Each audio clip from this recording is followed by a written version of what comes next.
Strategi memasarkan suatu channel di dalam konten kreator mutlak kita butuhkan sebagai seorang YouTuber. Semua itu kita lakukan demi survive-nya sebuah channel yang saat ini kita kembangkan. Nah, strategi seperti apa untuk mengembangkan channel kita? Ikuti ya video kali ini, jangan di-skip.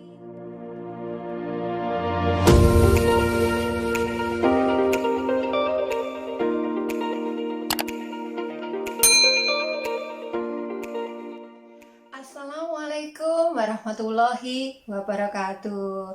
Halo teman-teman, berjumpa lagi dengan channel aku.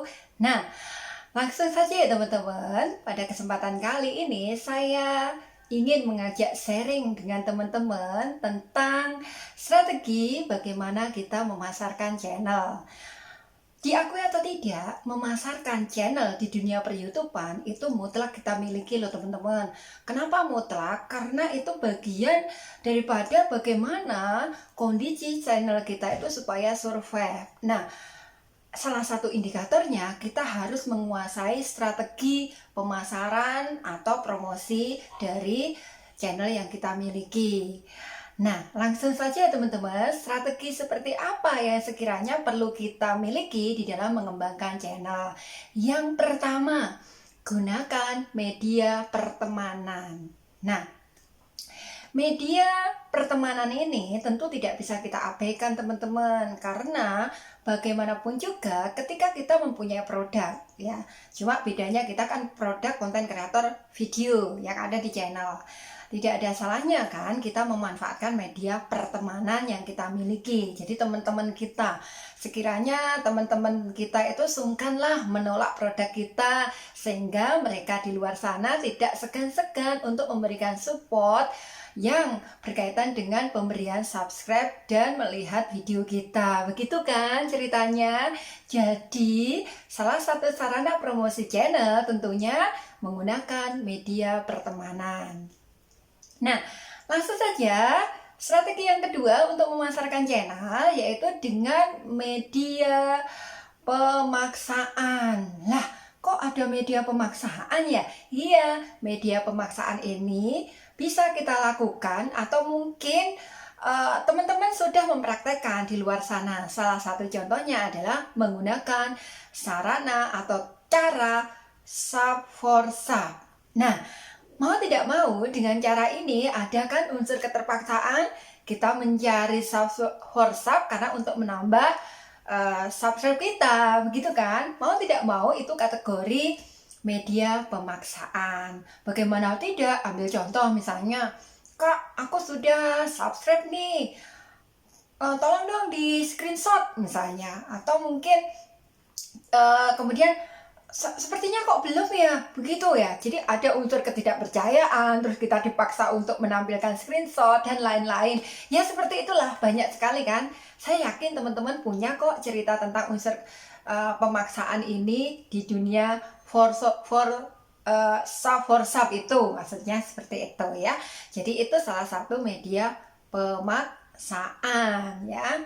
Seperti itu, Kak, tapi kan itu mau sama mau, ya sudahlah, mau sama mau seperti apa kan, di antara kedua belah pihak itu ada unsur terpaksa, begitu loh ya, begitu.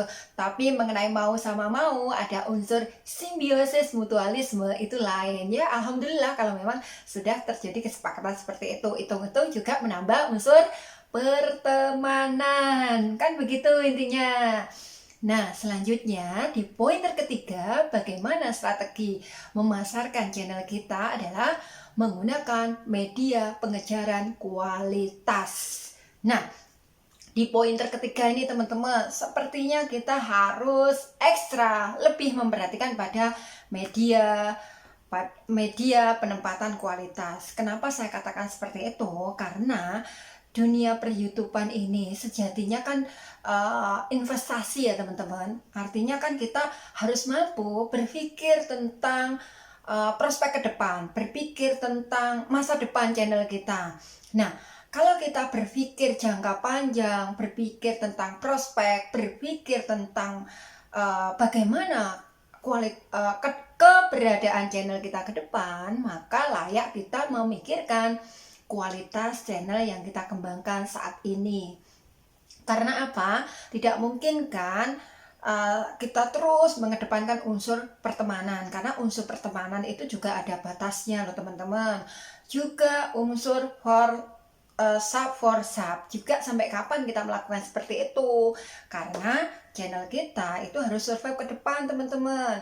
Karena bicara tentang kualitas di sini, di pointer ketiga ini, kalau teman-teman perhatikan hasil dari analisis saya, di antara kita bisa terbilang 99% lebih berorientasi pada hasil, kurang berorientasi pada proses. Proses ini panjang sekali teman-teman. Mulai apa contohnya? Mulai dari perjuangan kita.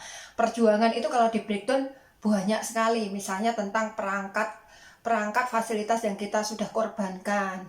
Ini berkaitan dengan modal ya. Modal kita sudah berapa yang kita keluarkan untuk aktif di dunia per-YouTubean di dalam proses pembuatan video. Kan begitu teman-teman. Kalau kita modal aja sederhana, ya mulai dari kesederhanaan ini, siapa sih yang tidak ingin hasil yang lebih? Sama di hukum ekonomi, mengeluarkan modal yang sedikit-sedikitnya untuk mencapai hasil yang sebesar-besarnya. Oke. Itu juga masuk kategori klik di saya teman-teman, karena modal saya juga cuma HP kan begitu. Terus kalau kita perhatikan dengan modal, terus pembuatan konten ide ya, ide yang kita kembangkan di dalam konten kreator kita tuh bagaimana gitu. Apakah kita sudah benar-benar fokus di dalam pengembangan ide konten kita atau belum begitu ya. Jadi di sini kita mau tidak mau harus feedback terhadap permodalan, kreativitas kita melalui konten, ide, dan seterusnya yang kita kembangkan, sehingga kita itu tidak mutlak pada hasil gitu loh teman-teman. Lah enggak yang terjadi, kita YouTuber pemula ini condongnya ya bener sih, nggak munafik ya. Memang kan yang dicari adalah uang kan, intinya begitu toh ya. Iya, tetapi alangkah baiknya melalui media pengedepanan kualitas ini, marilah kita bersama-sama untuk berpikir dan berenung, sudah berapa banyak sih pengorbanan yang sudah saya lakukan misalnya. Terus sudah berapa banyak saya berkorban waktu, berapa banyak saya belajar mengedit, berapa banyak konten yang sudah saya hasilkan. Lah enggak, baru video 1 atau di bawah 50, kapan ya monet? Kemudian kita berpikir, kapan ya semuanya sudah terakumulasi semua? Nah itu ya mungkin sebagai pembelajaran kita, sedikit kita kesampingkan dulu. Jadi kita lebih fokus pada pengorbanan, baik dari segi waktu, maupun pemikiran, maupun indikator lain yang sekiranya mengembangkan channel yang kita miliki. Begitu loh teman-teman.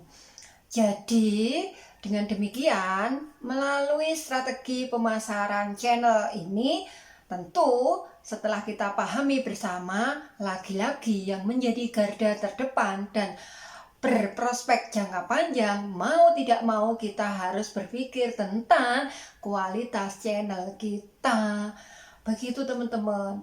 Itu ya sekiranya saya pikirkan juga sampai hari ini, sampai ya channel kita semua berkembang. Kira-kira seperti itu. Nah artinya kita jangan mutung, tetap semangat ya. Dengan keterbatasan yang ada, kita kembangkan terus dengan belajar. Semoga channel-channel kita ke depan itu menjadi sebuah konten yang tepat, sehingga channel kita menjadi channel yang kuat ya. Terus kemudian tepat sasaran, kemudian bisa menginspirasi orang, kan begitu tuh teman-teman ya. Intinya seperti itu, saya ingin berbagi sharing sama teman-teman, karena ini bagaimanapun juga sempat saya pikirkan. Sebenarnya sama dengan produk dagangan yang sekiranya kita miliki ya, seperti itu. Menggunakan unsur pertemanan, dengan unsur media pemaksaan, dan mau tidak mau kita harus menerima kenyataan bahwa kualitas itu menjadi tanggung jawab kita yang paling dominan demi survive-nya sebuah produk yang kita miliki. Dalam hal ini adalah melalui channel yang kita miliki. Seperti itu ya teman-teman. Semoga video kali ini memberikan inspirasi, memberikan motivasi, menjadikan kita lebih kreatif, inovatif, dan channel kita bisa menjadi besar dengan berjalannya waktu melalui inovasi-inovasi yang terus kita lakukan demi kebaikan channel dan demi kebaikan kita semua. Begitu ya teman-teman, terima kasih. Sampai ketemu dengan video selanjutnya. Wassalamualaikum warahmatullahi wabarakatuh.